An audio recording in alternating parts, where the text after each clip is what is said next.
नमस्कार बच्चों, मैं डॉक्टर जितेंद्र कुमार मारोठिया,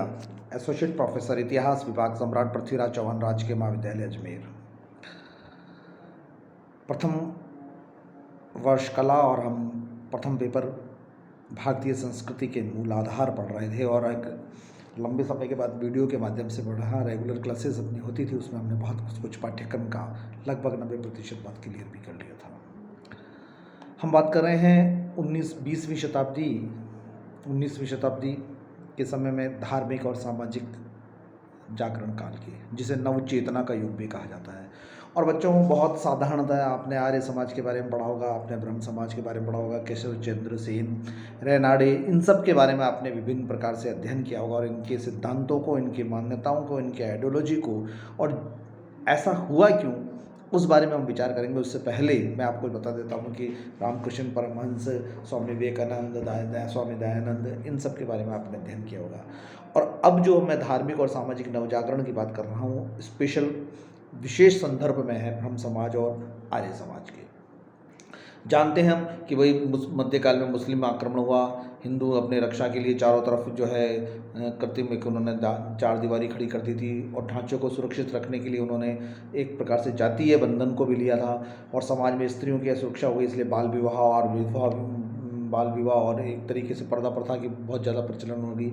19वीं शताब्दी में ये धार्मिक और सामाजिक दृष्टिकोण में परिवर्तन आया और इस परिवर्तन ने हमको नई दिशा मिली और कारण ये था कि यूरोपीय जातियों का व्यापारिक रूप से यहाँ आगमन हुआ, लेकिन जब वो व्यापारिक रूप से शक्तियाँ राजनीतिक रूप उद्देश्य की तरफ बढ़ी तो बीच में जो स्थिति आई वो ये आई थी सामाजिक रूपांतरण का, क्योंकि उनको मालूम था कि सामाजिक रूप से ये देश अनेक भले ही इतना अनेकता है लेकिन फिर भी एकता है, कहीं ना कहीं ताना बाना एक जगह रहता है। इसलिए एक कॉमर्शियल जो है बॉडी, वो अगर पॉलिटिकल में चेंज होती है तो उसके बीच में उसने सामाजिक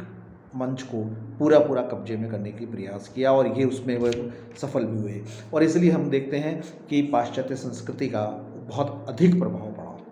और जो ये नवचेतना का युग आया, ये नवचेतना काल आया, इससे पहले हम ब्रह्म समाज, आर्य समाज के बारे में पढ़ें या केशव चंद्र सेन और रवीन्द्रनाथ टैगोर, इन सब के बारे में अध्ययन करें। ये आवश्यक हो जाता है हमारे लिए कि हम इनके से जुड़े हुए जो तत्कालीन कारण थे या जो आंदोलन जिन्होंने ये छेड़ा था या चाहे वो टैगोर हो, चाहे सरस्वती हो, चाहे हो, ये जो विचारधाराएं आई और आम जनता ने उसको एक्सेप्ट करने की कोशिश भी की और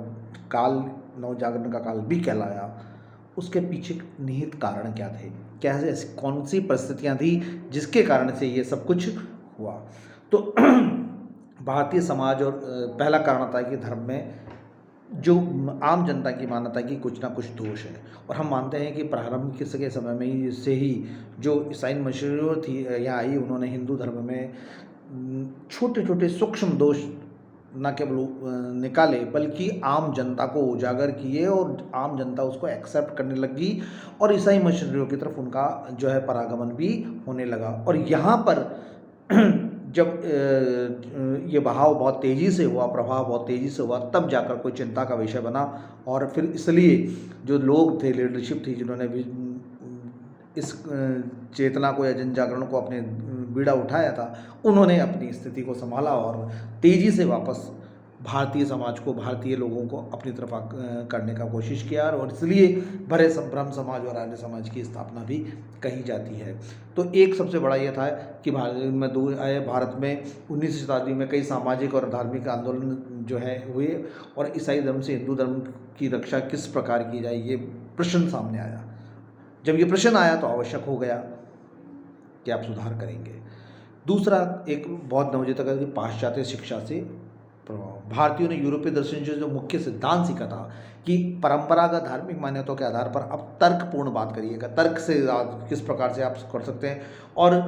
जहाँ तक यूरोपियन इतिहासकार थे वो किस प्रकार से खुला रूप में लिख सकते, खुले आवतरण करते थे। परंपरागत रीति रिवाजों से जो अनादुकरण हो रहा था, अब उसका विरोध करना आवश्यक हो चुका था। भारतीय युवकों के दृष्टिकोण में परिवर्तन भी आया। अंग्रेजी शिक्षा की पद्धति के कारण यूरोपियन जो है विचार दर्शन और वहाँ का साहित्य और उनका खुलापन और उन सबको, मैं खुलापन की बात कर रहा हूँ, वेशभूषा या इस प्रकार की नहीं बात कर रहा हूँ, मैं विचारों के खुलापन की बात कर रहा हूँ। यहाँ पर इस प्रकार का स्मरण रहे बच्चे आप सबको।